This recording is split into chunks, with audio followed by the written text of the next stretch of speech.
Hello friends, आज मैं फिर से लेकर आई हूँ आपका जो नेक्स्ट सोल्व क्वेश्चन पेपर की सीरीज़ चल रही है उसका जो नेक्स्ट क्वेश्चन पेपर है उसमें वो लेकर आई हूँ। इससे आपको इम्पोर्टेंट क्वेश्चंस और रेफरेंस सब कुछ वो भी पता चल जाएगा और साथ में जो आपके लास्ट ईयर के जो एग्ज़ाम्स हैं वो किस तरह से आए थे और कैसे एग्ज़ाम्स को अटेम्प्ट करना होता है ये भी आपको सब कुछ पता चल जाएगा। सबसे पहले जैसे आपको पता है रेफरेंस टू कॉन्टेक्स्ट आता है। सबसे पहले रेफरेंस टू कॉन्टेक्स्ट में आपको बताना होता है कि ये कौन सी पॉइंट से लिया गया है और ऑथर कौन है, क्या जो मेन एक आध दो लाइंस में बताना होता है क्या इस पॉइंट में स्पेशल है। तो यूलिसिस से लिया गया है ये यूलिसिस पॉइंट से और इसके जो ऑथर हैं जो राइटर हैं that is Alfred Lord Tennyson. इसमें उन्होंने बताया है कि कैसे जो यूलिसिस जो किंग ऑफ इथाका हैं वो वापस आए हैं ट्रोजन वॉर से और वो इतने पैशनेट है नॉलेज को लेकर, नई नई चीज़ों को एक्सप्लोर करने को लेकर। वो चाहते हैं कि उन्हें और ज़्यादा नए से नए अनुभव हो, और ज़्यादा नई से नई चीज़ें पता चले और नया से नया ज्ञान हो। वो नहीं चाहते कि उनकी जो उम्र है वो उनमें बाधा बन जाए उनके नए ज्ञान में, उनकी नई नॉलेज में। वो चाहते हैं कि ज़्यादा से ज़्यादा वो और ज़्यादा घूमें, और ज़्यादा कंट्रीज़ में जाएं, और ज़्यादा जगह पे जाएं, जिससे उन्हें ज़्यादा से ज़्यादा नॉलेज हो, ज़्यादा से ज़्यादा वो एक्सप्लोर कर सके, खोजबीन कर सकें, देख सकें, जान सकें नए अनुभव को। इसमें वो सब कुछ आता है। एक्सप्लेनेशन में इसमें वो वही बता रहे हैं कि ये कितना डल है कि ऐसे बेकार होकर बैठ जाना, एक पॉज ले लेना, मतलब कि कुछ भी ना करना, ख़त्म कर देना अपनी ज़िंदगी को। ऐसे लगता है कि हम बस बेकार बैठे हुए हैं, कोई काम नहीं कर रहे हैं। जितना ज़्यादा हम घूमेंगे फिरेंगे उतना ज़्यादा हमें नए अनुभव होंगे, नई चीज़ों के बारे में जानने के बारे में पता चलेगा। लेकिन यहाँ पर ऐसे बेकार बैठने से उन्हें ऐसा लग रहा है कि उनका सब कुछ ख़त्म हो रहा है। उन्हें ऐसा लगता है कि जो भी उन्होंने ज्ञान प्राप्त किया उसको जंग लग जाएगी, वो अब पॉलिश उसमें चमक नहीं रहेगी, उसमें कोई जान नहीं रहेगी। तो इस तरह से ज़िंदगी जीने का कोई फ़ायदा नहीं है।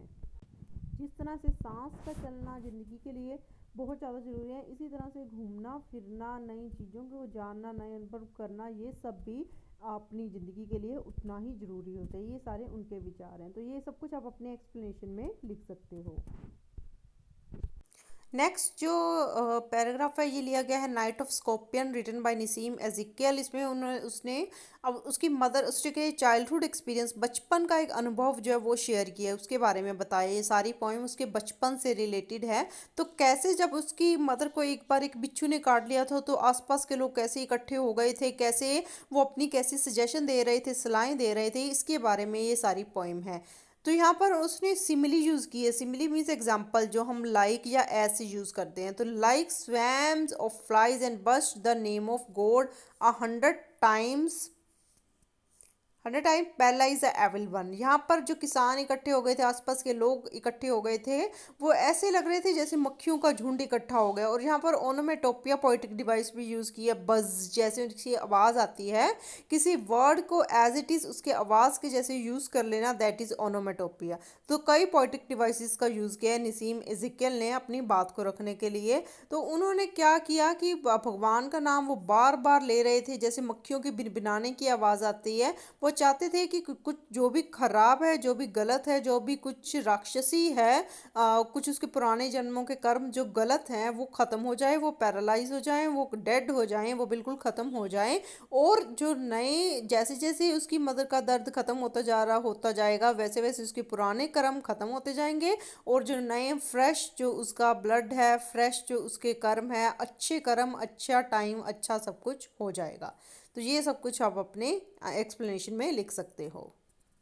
नेक्स्ट जो क्वेश्चन है, बूटा सिंह एंड जैनिम सिख वेडिंग सेरेमनी। इसमें उनकी जैसे ही शादी हुई थी, वेडिंग हुई थी, उसकी डिटेल आपको लिखनी है कि कैसे बूटा सिंह ने 1500 रुपीज़ देकर उसको परचेज किया था। तो उसे ऐसा लगता था कि ये हाफ उसकी मिस्ट्रेस है, हाफ डॉटर है। तो वो काफ़ी अच्छा उनका रिलेशन रहा। पोस्ट सिख ट्रेडिशन के साथ उनकी शादी हुई उसके घर पे, बूटा सिंह के घर में। जो पेज नंबर 4 है यहाँ पर ये सारा दिया हुआ, ये सारा आप लिख सकते हो। Surrounded by singers and neighbours carrying sputtering torches astride a horse harnessed in velvet and bangles, Bhutta Singh rode up to doorstep of his own home to claim the little Muslim girl as his bride. जैसे आसपास के लोगों ने क्या किया कि torch से रोशनी की, घोड़े को बिल्कुल दुल्हन की तरह सजाया और उसके घर पर बारात लेने के लिए चले गए। A guru bearing the Granth Sahib, the Sikh holy book, followed him into the house where Zainab waited, trembling in the new sari he had bought her. Radiant with happiness, his head covered in a new scarlet turban, Bhutta Singh squatted beside Zainab on the floor of his house.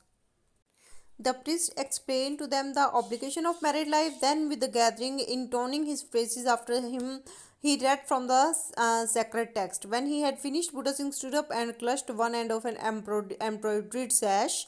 Zanib clutched the other. 4 times Zanib followed him in lamas for mystic circumambulations of the holy book. At the instant the four circle was joined, they were married outside. The sun of another day rose over their field. ये सब कुछ आप अपने answer में लिख सकते हो. Next आगे आ जाता है, how did the holy man try to tame the poison of the scorpion. उसके जो होली मैन जो एक पंडित टाइप पर्सन था, उसने कैसे क्या किया जिससे कि उसका जहर का असर कम हो सके. यहाँ पर जो पोइम है पेज नंबर 15 पे इसमें दिया हुआ है. I watch the flame feeding on my mother, I watch the holy man perform his rites to tame the poison with an incantation. तो उसने अपनी राइट्स को परफॉर्म किया, उसकी मदर जो फ्लेम फीडिंग थी वो देख रहा था ऑथर, और साथ में राइट्स को परफॉर्म किया और इनकेंटेशन किया. इससे उसकी मदर का जो पॉइजन है वो काफ़ी टेम हो सका, कंट्रोल में आ सका. उस पर ज़्यादा जहर का असर जो है जो हो रहा था वो अब ख़त्म हो रहा था और उसकी मदर की हालत ठीक हो रही थी. ये सब कुछ आप अपने आंसर में लिख सकते हो. What what is Daisy's complaint against Hawk. उसकी कंप्लेंट क्या थी हॉक के बारे में डेजी की, कि वो अफ्रीकन अमेरिकन था, ये बात थी. और साथ में वो उसको एक्यूज भी कर रही थी कि उसने स्टीलिंग की है, चोरी की है. वो बस उसके साथ बायस्ड नेचर रख रही थी, प्रेजुडिस थी कि शायद वो ब्लैक अफ्रीकन है तो इसलिए वो उसके लिए अच्छा नहीं होगा, शायद वो अच्छा ड्राइवर नहीं होगा, एक अच्छा पर्सन नहीं है. तो हमेशा वो उसके लिए कंप्लेंट उसकी रहती थी, हमेशा उसके लिए वो बुरा ही सोचती थी. How does Ulysses portray his fellow mariners. क्या सोचता था वो अपने साथियों के बारे में Ulysses. He praises his companions that they have faced both thunder and sunshine with a smile. दोनों, चाहे कुछ बुरा टाइम हो, कुछ बहुत ही कड़कनी कड़कनी बारिश हो या बहुत आंधी तूफान आ रहा हो, चाहे बहुत अच्छी धूप खिली हो, उसके साथियों ने हमेशा उसका साथ दिया है. They are united by their underlying spirit of adventure. वो हमेशा कुछ ना कुछ नया रोमांचक, कुछ अच्छा, कुछ नया से नया करना चाहते थे, हमेशा ही जोश से भरे रहते थे. तो death would end everything, Ulysses urges his companions to join he and sail beyond the sunset. चाहे कभी भी उनकी डेथ हो सकती थी, लेकिन फिर भी यूलिसिस चाहता था कि उन्हें सनसेट से पहले, सूर्य अस्त से पहले हमें अपना काम कर लेना चाहिए. जो भी जहाँ पर भी अपनी जो सेल करनी है, जो जहाँ पर अपनी बोट को लेकर जाना है, नाव को लेकर जाना है, वहाँ पर हम जा सकते हैं. They ask them to seek a newer world regardless to consequences. वो चाहता था कि नई से नई दुनिया देखे, उसका अंजाम कुछ भी हो, कोई भी नतीजा हो, लेकिन वो नई दुनिया देखना चाहते थे. He reminded that they have brave hearts and once they had move the heaven and the earth. वो उन्हें याद कराता रहता था कि हम बहुत ज़्यादा हिम्मत वाले लोग हैं और हमें सब कुछ जितना भी हमसे देखा जा सकता है पूरी दुनिया उतना देख लेना चाहिए. नेक्स्ट आगे क्वेश्चन है, how do self esteem have survival value. Self esteem होने से, खुद पर विश्वास होने से, जितना ज़्यादा हमारा खुद का विश्वास होगा अपने ऊपर, उतनी ज़्यादा हमारी जीवन जीने के चांसेस कैसे बन जाते हैं, हम कैसे ज़्यादा अच्छे से अच्छे जी सकते हैं. इसका आंसर पेज नंबर 40 पे दिया हुआ है. The higher our self esteem the more ambitious we tend to be, not necessarily in a career or finance sense, but in terms of what we hope to experience in life emotionally, romantically, intellectually, creatively, and spiritually. The lower our self esteem, the less we aspire to, and the less we are likely to achieve. Either path tends to be self reinforcing and self perpetuating.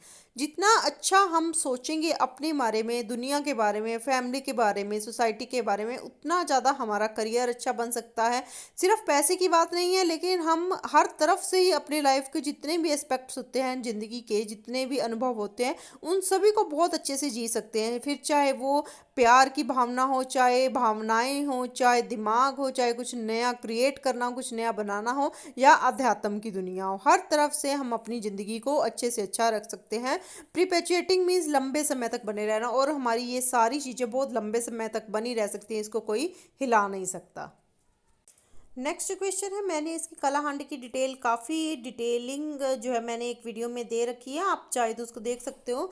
जिस question का answer है कि वहाँ पर graveyard कब्रिस्तान पूरा को पूरा जो द होल विलेज ग्रेवयार्ड, ऐसा पॉइंट क्यों कह रहा है कि पूरा विलेज ही ग्रेवयार्ड कब्रिस्तान बन गया है? तो क्योंकि वहाँ पर लोगों को खाने के पास कुछ नहीं था और सभी लोग इंडिफरेंट हो गए थे, चाहे वो पॉलिटिशियन थे, चाहे वो नेता थे, चाहे कोई बड़े अधिकारी थे, चाहे उसके अपने ही किसी और स्टेट के लोग थे, भाई बहन थे, मतलब जो दूसरे स्टेट दूसरे राज्य के लोग हैं उड़ीसा से अलावा, जो बाकी राज्य हैं जो बहुत अच्छे हैं, जिनके पास सब कुछ खाने पीने की अच्छी सुख सुविधाएं हैं, उन लोगों ने भी अपना मुंह मोड़ लिया था। तो सभी के मुंह मोड़ने पर अब उनके पास और कुछ नहीं बचा था। वो सारी का सारा जो विलेज है, सारा गांव है, वो चलते फिरते कंकाल बन गए थे, क्योंकि उनके पास कुछ नहीं था, उनके पास पहनने के लिए कुछ नहीं था। तो इसलिए इस स्टेशन को जो ऑथर है उन्होंने ग्रेवयार्ड कहा है। Politicians only assess the situation, but nothing happens. Poverty lines were receding. A new benchmark of poverty is there for the tragedy. Graphic details बताई हैं कलाहंडी में कि कैसे जो लोग हैं, people of Kalahandi, the sunken eyes are telling their tale. They are like walking skeletons, bits and pieces of rags barely covering their only frame. Utensils and household tools had long since treated for food. Their houses were falling apart. Abject poverty was there. तो ये सब कुछ आप अपने answer में लिख सकते हो कि उनके पास अब खाने पीने को कुछ भी नहीं बचा था, चलते फिरते कंकाल बन गए थे, और उनका जो घर है वो भी गिरे जा रहा था, उनके जो बर्तन है वो भी खत्म होते जा रहे थे, और खाने को कुछ नहीं बचा था। ये सब कुछ आप अपने आंसर में लिख सकते हो। Next, how does the writer define climate? Page number ये जो है आपका स्टार्ट ही हो रहा है चैप्टर, पेज नंबर 62 यहाँ पर दिया हुआ है। Thus it deals with the history of climate changes over the years and the reasons for those changes. Fedro defines climate as the workings of complex processes in the atmosphere, the oceans and on land. पूरे वातावरण में जो भी प्रक्रियाएं हो रही हैं, जो कुछ भी काम हो रहा है, चाहे वो समुंदर हो, धरती हो, सारी प्रकृति हो, समाज हो, उन सभी को हम क्लाइमेट कह सकते हैं। And attributes that climate change are due to external and internal factors of the planet. पूरी धरती पर जो भी चेंज आ रहा है वो सारे वातावरण में, उसके कई सारे कारण हैं, फिर वो बाहरी भी हैं और अंदरूनी भी, कई कई कारणों के कारण सारे चेंज आ रहे हैं। While arguing that climate changes are inevitable, he suggests certain strategies to be followed at the local, regional and global level to avoid the adverse consequences of such changes. हम बहुत कुछ ऐसा चेंज कर सकते हैं जो हम खुद कर सकते हैं, पूरे वातावरण, पूरी दुनिया चेंज कर सकती है, जिससे कि इसके जो खतरनाक अंजाम होने वाले हैं आने वाले टाइम में, उसको रोका जा सकता है। नेक्स्ट आगे है, why does the writer want the policy measure to curb corruption to be assessed? क्या किया जा सकता है जिससे कि करप्शन को रोका जा सके? क्या ऐसे तरीके यूज़ किए जा सकते हैं? नेक्स्ट आगे, ऑथर क्यों चाहता है कि पॉलिसी मेजर्स होने चाहिए करप्शन को रोकने के लिए, भ्रष्टाचार को रोकने के लिए बहुत सारी मेजर्स होने चाहिए। अगर करप्शन ऐसे ही बढ़ती रहेगी, भ्रष्टाचार ऐसे ही बढ़ता रहेगा, तो पॉवर्टी लाइन बहुत ज़्यादा बढ़ जाएगी, हमारी जो इकोनॉमिक ग्रोथ है वो रुक जाएगी, इंसेंटिव्स रुक जाएंगे, इन्वेस्टमेंट रुक जाएगी, तो इनके ऊपर बहुत ज़्यादा असर पड़ेगा। According to the corruption act as a tax given the need for secrecy and the uncertainty as to whether bribe takers will live up to their part of bargain. Corruption could also be expected to reduce growth by lowering the quality of public infrastructure and services, decreasing the tax revenue, causing talented people to engage in rent seeking rather than productive activities, and distorting the composition of government expenditure. अब ये तो हो गई कि जो नुकसान होते हैं करप्शन के। अब आते हैं कि अगर हम इसकी रोकथाम करते हैं तो क्या हो जाएगा। Under well organise system of corruption, entrepreneurs know whom they need to bribe and how much to offer them, and are confident that they will obtain the necessary permits for their firms.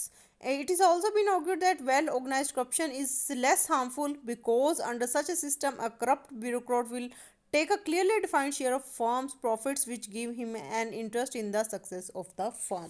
तो ऐसा आप answer अपना frame कर सकते हो कि उसकी जो करप्शन है, जो भ्रष्टाचार है, सॉरी, उसके नुकसान तो बहुत हैं, लेकिन अगर हम उसको सही तरीके से कर दें, उसकी थोड़ी जो डेविएशन है, उसका जो थोड़ा पाथ है वो मोड़ दें, तो काफ़ी इसकी रोकथाम के लिए किए जाएं। और अगर एक थोड़ा सा वेल ऑर्गेनाइज्ड हो जाए करप्शन, तो उससे भी हमारी जो जो सोसाइटी है उसको काफ़ी फ़ायदा मिल सकता है।